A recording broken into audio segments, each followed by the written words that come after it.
Hi guys, இன்னைக்கு நம்ம வீடியோவில் அதை பற்றி பார்க்க போகிறோம் அப்படின்னா பிஎட் ஃபஸ்ட் இயர் செகண்ட் செமஸ்டரில் ஸ்கூல் மேனேஜ்மெண்ட் அண்ட் அட்மினிஸ்ட்ரேஷன் அப்படிங்கிற சப்ஜெக்டில் யூனிட் 1ல் இருக்கிற டாபிக்ஸ் தான் அடுத்தடுத்து பார்க்க போகிறோம். நான் போன வீடியோலேயே இந்த யூனிட்டுக்கான ப்ரீவியஸ் இயர் கொஷின் அனலைசிஸ், அதில் வந்து என்னென்ன கொஷின்ஸ்லாம் இம்பார்ட்டண்ட்டாக படிக்கணும், என்னென்ன கொஷின் என்னென்ன இயரில் கேட்டிருக்காங்கன்னு சொல்லிட்டு டீட்டெயிலாக ஒரு வீடியோ போட்டிருக்கேன். அந்த வீடியோ வந்து மறக்காமல் பாருங்கள். பார்த்தீங்கன்னா தான் இந்த யூனிட்டை பற்றி உங்களுக்கு இதுதான் கேட்குறாங்க அப்படின்னு சொல்லிட்டு ஒரு ஐடியா கிடைக்கும்.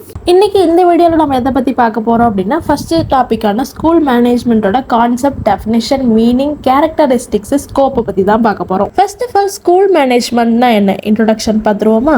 ஸ்கூல் மேனேஜ்மெண்ட் அப்படிங்கிறது ஒரு எஜுகேஷனல் இன்ஸ்டிடியூஷனுக்குள்ளே இருக்கிற ஹியூமன், ஃபினான்ஷியல் அண்ட் ஃபிசிக்கல் ரிசோர்ஸை நம்ம கரெக்டாக பிளான் பண்ணி, ஆர்கனைஸ் பண்ணி, லீட் பண்ணி, கண்ட்ரோல் பண்ணுற ஒரு சிஸ்டமேட்டிக் ப்ராசஸ்னு சொல்கிறாங்க. இதை வந்து சிம்பிளாக சொல்லணும் அப்படின்னா, இப்போ ஒரு ஸ்கூல் எடுத்துக்கோங்க. ஸ்கூலுக்குள்ளே ஃபஸ்ட்டு ஹியூமன் ரிசோர்ஸஸ் யார் யார் இருக்காங்க, டீச்சர்ஸ் இருக்காங்க, டிரைவர்ஸ் இருக்காங்க, நான் டீச்சிங் ஸ்டாஃப்ஸ் இருக்காங்க, நெக்ஸ்ட் அட்மினிஸ்ட்ரேஷன் சைடில் வந்து அங்கே இருக்க ஸ்டாஃப்ஸ் இருக்காங்க. இவங்கெல்லாம் ஹியூமன் ரிசோர்ஸஸ். நெக்ஸ்ட் ஃபினான்ஷியல் ரிசோர்ஸஸ்னு வரும்போது ஒரு ஸ்கூலில் இருக்கிற ஃபினான்ஷியலுக்கு சம்மந்தப்பட்ட எல்லாமே வரும். இது வந்து பேரண்ட்ஸ் கட்டுற ஃபீஸ் வரும். நெக்ஸ்ட் அட்மினிஸ்ட்ரேஷன் சைட்லேருந்து அவங்க பட்ஜெட் போட்டு அந்த ஸ்கூலுக்காக ஏதாவது வாங்குவாங்க இல்லையா, அதுவும் வரும். ஃபார் எக்ஸாம்பிள் வந்து இப்போ ஸ்கூல் பஸ்லாம் இருக்குன்னா அதுக்கு வந்து டெய்லி செலவு பண்ணி தான் ஆகணும். அதை எங்கேருந்து தருவாங்க, அட்மினிஸ்ட்ரேட்டிவ் சைட்லேருந்து தருவாங்க. நெக்ஸ்ட் அங்கே இருக்க ஸ்டாஃப்ஸுக்கெல்லாம் சேலரி போடணும். இது எல்லாமே ஃபினான்ஷியல் ரிசோர்ஸஸில் தான் வரும். நெக்ஸ்ட் ஃபிசிக்கல் ரிசோர்ஸஸ்ன்னு பார்க்கும்போது அந்த ஸ்டூடெண்ட்ஸ்க்கு தேவையான நோட் புக்ஸு, பெஞ்ச், டெஸ்க்கு, கிளாஸ் ரூம்னு சொல்லிட்டு ஃபிசிக்கலாக அங்கே இருக்கிற எல்லா பொருளுமே ஃபிசிக்கல் ரிசோர்ஸில் வந்துடும். இப்போ வந்து இது எல்லாம் இருந்தால் ஒரு ஸ்கூலாக கிடையாது. அங்கே இருக்கிற மேனேஜ்மெண்ட் வந்து இது எல்லாத்தையும் சேர்த்து கரெக்டாக பிளான் பண்ணி, ஆர்கனைஸ் பண்ணி, லீட் பண்ணி, கண்ட்ரோல் பண்ணி கொண்டு போனால் தான் ஒரு ஸ்கூலை சக்ஸஸ்ஃபுல்லாக நடத்த முடியும். அப்படி பண்ணுற அந்த ப்ராசஸ்க்கு பேர் தான் ஸ்கூல் மேனேஜ்மெண்ட்னு சொல்கிறாங்க. இந்த ஸ்கூல் மேனேஜ்மெண்ட்டோட ஓவரால் எய்ம் என்ன அப்படின்னா, டீச்சரையும் நல்லா டீச் பண்ண வைக்கணும், ஸ்டூடெண்ட்ஸையும் நல்லா லேர்ன் பண்ண வைக்கணும். அதுக்கேற்ற மாதிரி ஒரு கம்ஃபர்டபுளான என்விரான்மெண்ட்டை வந்து கிரியேட் பண்ணுறது. இப்படி கம்ஃபர்டபுளான என்விரான்மெண்ட்டை கிரியேட் பண்ணும்போது அந்த ஸ்கூலை வந்து ஓவராலாக இது வந்து வளர வைக்குதுன்னு சொல்கிறாங்க. ஸ்கூல் மேனேஜ்மெண்ட்டோட ஃபங்க்ஷன்னு பார்க்கும்போது ஸ்கூல் அட்மினிஸ்ட்ரேட்டிவ் பாலிசியும் கிளாஸ் ரூமில் நடக்கிற விஷயங்கள், அதாவது கிளாஸ் ரூம் ப்ராக்டிஸுக்கும் நடுவால் இந்த ஸ்கூல் மேனேஜ்மெண்ட் ஒரு பிரிட்ஜ் மாதிரி ஆக்ட் ஆகுதுன்னு சொல்கிறாங்க. இது எதுக்கு அப்படின்னா, ஸ்கூலோட விஷனை ஆக்ஷனபிள் எஜுகேஷனல் அவுட்கம்ஸாக மாற்றுறதை உறுதி பண்ணுதுன்னு சொல்கிறாங்க. ஃபார் எக்ஸாம்பிள் சொல்லணும் அப்படின்னா, first school management, school administration அப்படிங்கிறது வேறுன்னு புரிஞ்சுக்கோங்க. ஸ்கூல் அட்மினிஸ்ட்ரேஷன் அப்படின்னா ஸ்கூலோட ஓனர், அதாவது இப்போ கரஸ்பாண்டன்ட் எடுத்துக்கோங்களேன். அவங்க வந்து ஸ்கூலுங்கிறது ஒரு பிஸ்னஸ் இதாக தான் பார்ப்பாங்க. ஸ்கூலோட ஓனர்ஸ் வரும். நெக்ஸ்ட்டு இந்த ஸ்கூலுக்கு யாராவது பார்ட்னர்ஸ் இருந்தாங்கன்னா அவங்கள தான் school administration. Next school management அப்படின்னா ஸ்கூலுக்காக மட்டும் வந்து யோசிக்கிறவங்க, பிரின்சிபல், ஹெட் மாஸ்டரு, ஏஹெச்எம்லாம் இருக்காங்க இல்லையா, அவங்களாம் ஸ்கூல் மேனேஜ்மெண்ட்டில் வருவாங்க. இப்போது ஸ்கூல் அட்மினிஸ்ட்ரேட்டிவ் பாலிசி அப்படிங்கிறது அந்த கரஸ்பாண்டன்ட், அதாவது ஸ்கூலோட ஓனர் வந்து என் ஸ்கூல் இப்படி தான் இருக்கணும் அப்படின்னு சொல்லிட்டு ஒரு ரூல்ஸ் வச்சுருப்பாங்க இல்லையா, அந்த ரூல்ஸை நம்ம எப்படி வந்து கரெக்டாக கொண்டு வர முடியும் அப்படின்னா, கிளாஸ் ரூமில் நடக்கிற ப்ராக்டிசஸ் மூலயமா.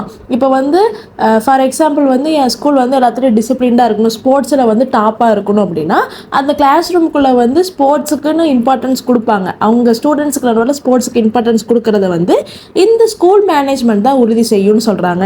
Next concept of school management. இந்த கான்செப்ட் வந்து 3 ஃபவுண்டேஷனல் ஐடியாஸாக ஃபஸ்ட்டு பிரிக்கிறாங்க. என்னென்ன அப்படின்னா, school as a system, resource integration, bridge between policy and practice. இதில் first school as a system அப்படின்னா ஒரு ஸ்கூலை ஒரு காம்ப்ளெக்ஸ் சோஷியல் சிஸ்டமாக பார்க்குறாங்க. சோஷியல் சிஸ்டம்னு வரும்போது இப்போ ஸ்கூலுக்குள்ளே எடுத்துக்கோங்களேன், அங்கே வெறும் டீச்சர்ஸ், ஸ்டூடெண்ட்ஸ் மட்டும் கிடையாது. டீச்சர்ஸ் இருப்பாங்க, ஸ்டூடெண்ட்ஸ் இருப்பாங்க, நெக்ஸ்ட் இவங்களெல்லாம் மேனேஜ் பண்ண ஸ்கூல் மேனேஜ்மெண்ட் சைட்லேருந்து நிறைய ஸ்டாஃப்ஸ் இருப்பாங்க, நான் டீச்சிங் ஸ்டாஃப்ஸ் இருப்பாங்க, டிரைவர்ஸு, கிளீனர்ஸு, அங்கே உள்ள வேலை செய்கிறவங்கன்னு சொல்லிட்டு ஒரு மினி சோஷியல் சிஸ்டமே உள்ளே இருக்குது. ஸோ அதனால தான் ஸ்கூலை ஒரு காம்ப்ளெக்ஸ் சோஷியல் சிஸ்டமாக பார்க்குறாங்கன்னு சொல்கிறாங்க. நெக்ஸ்ட்டு ஸ்கூல் ஆஸ் அ சிஸ்டமில் இந்த சிஸ்டம் என்ன பண்ணும் அப்படின்னா, ஒரு இன்புட்டை எடுத்துட்டு மேனேஜ்மெண்ட் ப்ராசஸை யூஸ் பண்ணி ஒரு அவுட்புட்டை வந்து கன்வெர்ட் பண்ணும். அதாவது இப்போ இன்புட்டுன்னு பார்த்தோம் அப்படின்னா ஸ்டூடெண்ட்ஸு, டீச்சர்ஸு, நம்மளோட syllabus, curriculum syllabus, next funds, அதாவது ஃபீஸ்லாம் கட்டுறோம் இல்லையா, இதெல்லாம் இன்புட்ஸு. இப்போ வந்து மேனேஜ்மெண்ட் ப்ராசஸ்க்குள்ளே வரும்போது மேனேஜ்மெண்ட் ப்ராசஸ் என்ன பண்ணும் அப்படின்னா ஸ்டூடெண்ட்ஸ் டீச்சர்ஸ் இவங்களுக்கு என்னென்ன தேவையோ அதெல்லாம் ஆர்கனைஸ் பண்ணி பிளான் பண்ணிலாம் கொடுப்பாங்க. அவங்களோட லேர்னிங் ப்ராசஸ்க்கு வந்து என்னென்ன தர முடியுமோ அதை எல்லாத்தையும் லீட் பண்ணி கொண்டு போவாங்க. அப்படி லீட் பண்ணி கொண்டு போகும்போது அந்த மேனேஜ்மெண்ட் ப்ராசஸை யூஸ் பண்ணும்போது லாஸ்ட்டாக என்ன அவுட்புட் வரும் அப்படின்னா இந்த ஸ்டூடெண்ட்ஸ் எல்லாமே ரொம்ப எஜுகேட்டடாக படித்தவங்களாக மாறிடுவாங்க, ரொம்ப டிசிப்ளின்டாக இருப்பாங்க, ஸ்கில்டு கிராஜுவேட்டாக வெளியே வருவாங்க.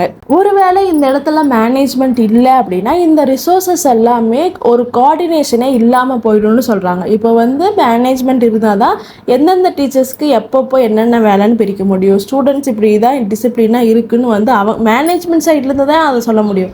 என்ன சிலபஸ் எடுக்கணும், என்ன சிலபஸ் வந்து படிக்கிறது கொடுக்கணும், அவங்களுக்கு என்னென்ன ஃபெசிலிட்டிஸ் வேணும்னு மேனேஜ்மெண்ட் சைடில் இருந்து தான் அவங்க ஆர்கனைஸ் பண்ணுவாங்க. ஒருவேளை இங்கே மேனேஜ்மெண்ட்டே இல்லை அப்படின்னா இந்த ரிசோர்ஸஸ் வந்து எங்கே எப்படி கொடுக்கணும்னு சொல்லிட்டு ஒரு கோஆர்டினேஷனே இல்லாமல் போயிடும்னு சொல்கிறாங்க. Next resource integration. இதில் என்ன சொல்கிறாங்க அப்படின்னா மேனேஜ்மெண்ட் அப்படிங்கிறது ஒரு 2 டைப்ஸ் ஆஃப் ரிசோர்ஸை கரெக்டாக பேலன்ஸ் பண்ணி கொண்டு போகிற ஒரு ஆர்ட்னு சொல்கிறாங்க.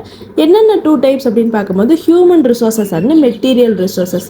ஹியூமன் ரிசோர்ஸஸ்னு பார்க்கும்போது டீச்சர்ஸு, ஸ்டாஃபு, ஸ்டூடெண்ட்ஸு அவங்களோட பொட்டன்ஷியல், அவங்களால என்ன பண்ண முடியும் அப்படிங்கிறது. நெக்ஸ்ட்டு அவங்களோட லேர்னிங் ப்ராசஸ், டீச்சிங் ப்ராசஸ், அவங்க என்னென்ன வேலை செய்யணுமோ அதுக்கு வந்து மோட்டிவேஷன் கொடுக்கறது. நெக்ஸ்ட்டு அவங்க ப்ரொஃபஷ்னலில் வந்து அவங்க டெவலப் ஆகணும். ஸ்டூடெண்ட்ஸ் லேர்னிங் ப்ராசஸில் டெவலப் ஆகணும், டீச்சர்ஸ் அவங்க டீச்சிங் ப்ராசஸில் டெவலப் ஆகணும், ஸ்டாஃப் வந்து அவங்கவுங்க ப்ரொஃபஷ்னலில் வந்து டெவலப் ஆகணும்னு சொல்லிட்டு மேனேஜ்மெண்ட் சைட்லேருந்து ஒரு இதை வந்து கொடுக்குறாங்க இல்லையா, அதை வந்து ஃபஸ்ட்டு பேலன்ஸ் பண்ணுவாங்க.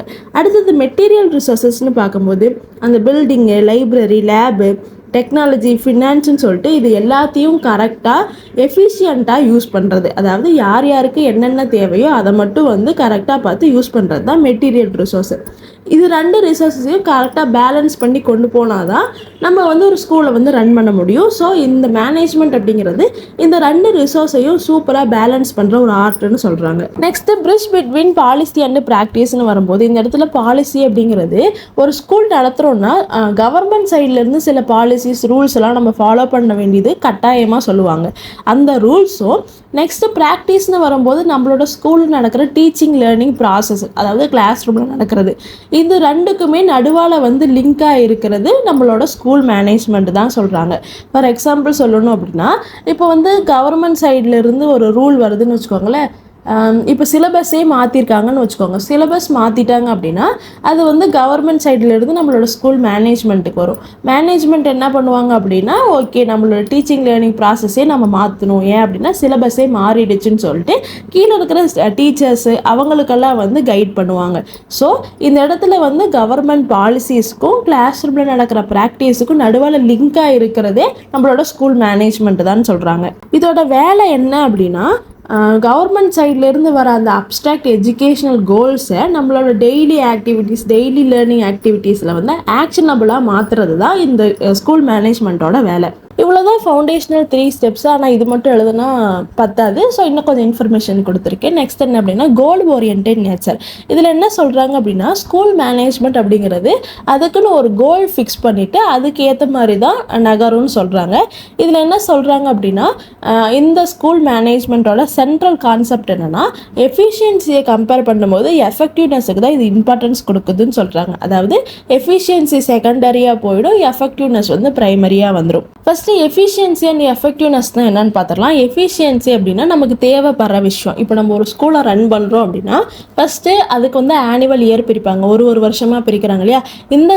இந்த அகாடமிக் இயரில் நான் இந்த கோலை வந்து கரெக்டாக முடிச்சிடணும்னு சொல்லிட்டு ஸ்கூல் மேனேஜ்மெண்ட் ஒரு பிளான் போடுறாங்கன்னு வச்சுக்கோங்க. ஸோ இந்த இடத்துல நமக்கு டைம் ரொம்ப முக்கியம். நெக்ஸ்ட்டு ஒரு ஸ்கூலை ரன் பண்ணுறதுக்கு வந்து நம்மளுக்கு மணி ரொம்ப முக்கியம். ஸோ இது ரெண்டையும் எஃபிஷியன்ட் நமக்கு தேவைப்படுற விஷயமா சொல்கிறோம். நெக்ஸ்ட்டு எஃபெக்டிவ்னஸ் அப்படின்னா நம்ம ஸ்கூலில் இருக்கிற அந்த ஸ்டூடெண்ட்ஸோட லேர்னிங் ப்ராசஸ் வந்து எஃபெக்டிவாக இருக்கணும். நம்ம ஸ்கூல் நடத்துகிறோம் அப்படிங்கிறதுக்காக ஏதோ ஏனோ தானோன்னா டீச்சிங் ப்ராசஸ் வந்து இருக்கக்கூடாது.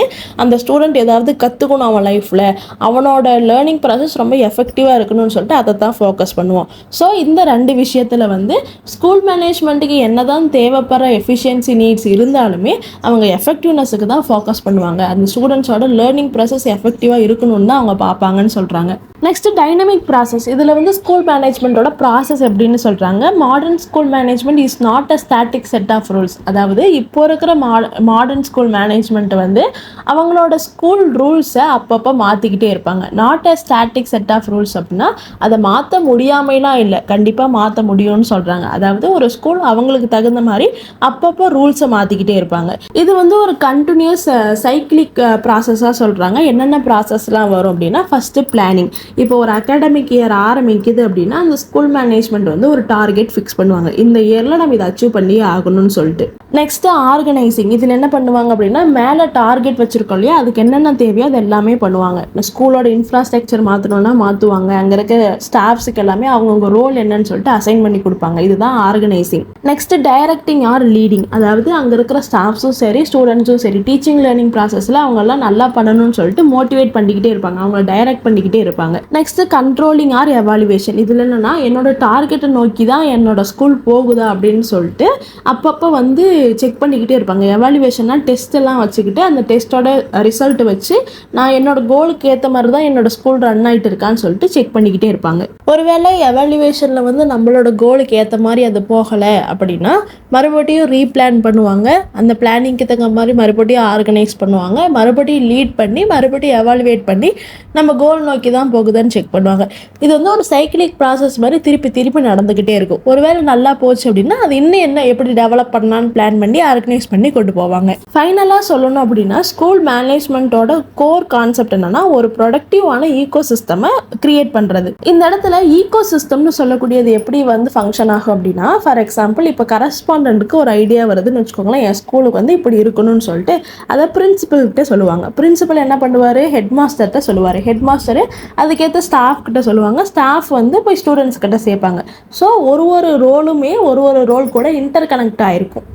இந்த மாதிரி இன்டர் கனெக்ட் ஆகும்போது ஸ்கூல் மேனேஜ்மெண்ட் வந்து இந்த ஈகோ சிஸ்டமை ரொம்ப ப்ரொடக்டிவாக, அதாவது ஸ்டூடெண்ட்ஸுக்கு வந்து ஏதாவது நல்லது நடக்கிற மாதிரி அந்த ஈகோ சிஸ்டமை க்ரியேட் பண்ணுவாங்கன்னு சொல்கிறாங்க. இந்த ஸ்கூல் மேனேஜ்மெண்ட் அப்படிங்கிறது அட்மினிஸ்ட்ரேஷனு, அகாடமிக்ஸு, அந்த ஸ்கூலோட இன்ஃப்ராஸ்ட்ரக்சருன்னு சொல்லிட்டு இது எல்லாத்தையுமே ஒரே யூனிஃபைடு ஆப்ஜெக்டாக பார்க்கும். அதாவது எல்லாமே தனித்தனின்னு சொல்லாமல் எல்லாத்தையுமே சேர்த்து இது நம்மளோட ஸ்கூல் அப்படின்னு சொல்லிட்டு அது உள்ளே இருக்கிற ஸ்டூடெண்ட்ஸோட இன்டலெக்சுவல் அண்ட் மாரல் க்ரோத்துக்கு நம்மளால் என்னென்ன பண்ண முடியுமோ அதை எல்லாமே பண்ணி கொடுக்கறது தான் ஸ்கூல் மேனேஜ்மெண்ட்னு சொல்லக்கூடியது. நம்ம நெக்ஸ்ட் வீடியோவில் டெஃபினேஷன் ஆஃப் ஸ்கூல் மேனேஜ்மெண்ட் வந்து பார்ப்போம். இப்போ நான் வந்து இந்த வீடியோஸில் போடுற டாபிக்ஸ் எல்லாமே உங்களுக்கு பிடிஎஃபாக வேணும் அப்படின்னா நம்மளோட டெலிகிராம் சேனலில் போய் செக் பண்ணி பாருங்கள். இந்த மாதிரி நிறைய வீடியோஸை பார்க்க மறக்காமல் சேனலை சப்ஸ்கிரைப் பண்ணிக்கோங்க. தேங்க்யூ ஃபார் வாட்சிங்.